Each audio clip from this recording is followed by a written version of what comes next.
It is December 21st, time to read Luke chapter 21, and hopefully I will be able to do it all in one sitting before my kids wake up. Let's see if I can do it.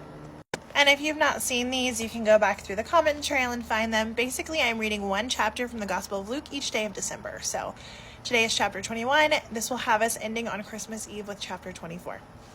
Let's read.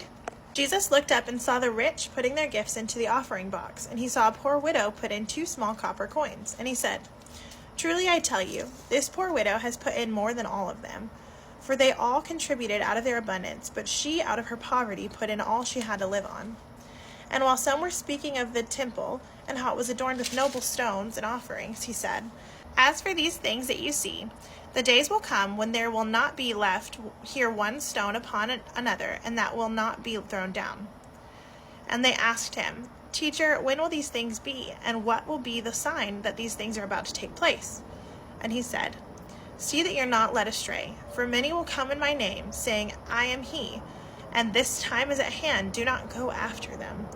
And when you hear the wars and tumults, do not be afraid, for these things must first take place. The end will not all be at once." Then he said to them, "Nation will rise against nation, and kingdom against kingdom. There will be great earthquakes, and in various places famines and pestilences.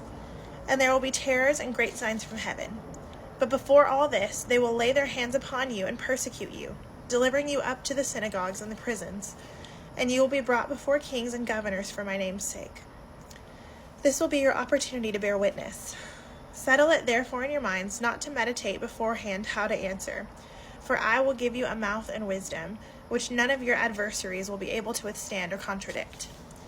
You will be delivered up, even by parents and brothers and relatives and friends, and some of you they will put to death. You will be hated by all for my name's sake. But not a hair of your head will perish, for by your endurance you will gain your lives. But when you see Jerusalem surrounded by armies, then know that its desolation has come near. Then let those who are in Judea flee to the mountains, and let those who are inside the city depart, and let not those who are out in the country enter it, for these are days of vengeance, to fulfill all that is written.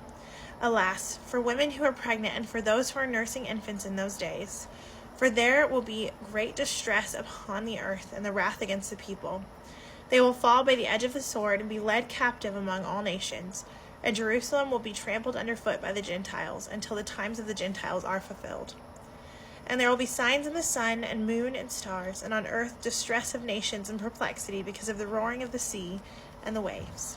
People fainting with fear, with foreboding of what is coming on the world.